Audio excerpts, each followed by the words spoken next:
সোমবার ভোররাতে স্থানীয় কাঞ্চনমালা বাজারে গরু বোঝাই গাড়িকে আটক করা নিয়ে তুলকালাম পরিস্থিতির সৃষ্টি হয়েছিল।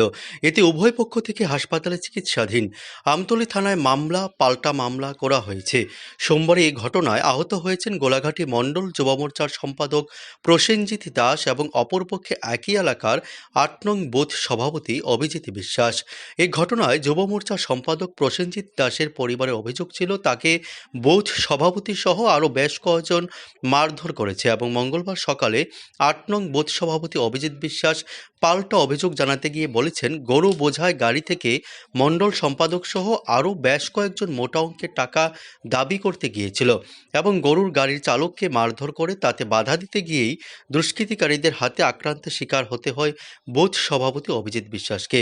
এদিন বুথ সভাপতি সহ স্থানীয় এলাকাবাসীরা অভিযোগ জানিয়েছেন, কাঞ্চনমালা এলাকায় রাজনৈতিক সন্ত্রাস সৃষ্টি করা থেকে শুরু করে গত দুর্গাপূজার সময় মোবাইলের গাড়ি ছিনতাই ঘটনায় মণ্ডল যুব মোর্চা সম্পাদক প্রসেনজিৎ দাস সহ মণ্ডলের যুব মোর্চা সভাপতি হরিশঙ্কর ভৌমিক, শেখর দেবনাথ এবং দোলন সূত্রধরের পরোক্ষভাবে মদত রয়েছে।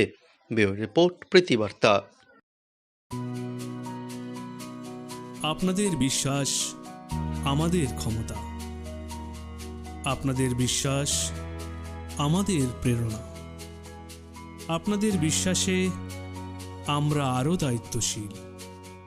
নন্দা অপটিক্স নিয়ে এলো অত্যাধুনিক চক্ষু পরীক্ষক যন্ত্র বিনামূল্যে। তাছাড়াও এখানে থাকছে প্রতিদিন সন্ধ্যা ৫টা ৩০ থেকে রাত্রি ৮টা পর্যন্ত বিশিষ্ট আই স্পেশালিস্ট। এখানে পেয়ে যাবেন বিভিন্ন নামি দামি ব্র্যান্ডের চশমা, সানগ্লাসেস এবং লেন্সেস। নন্দা ও নিউ নন্দা অপটিক্স। আমাদের ঠিকানা মঠচৌনি নেয়ার ট্রাফিক পয়েন্ট।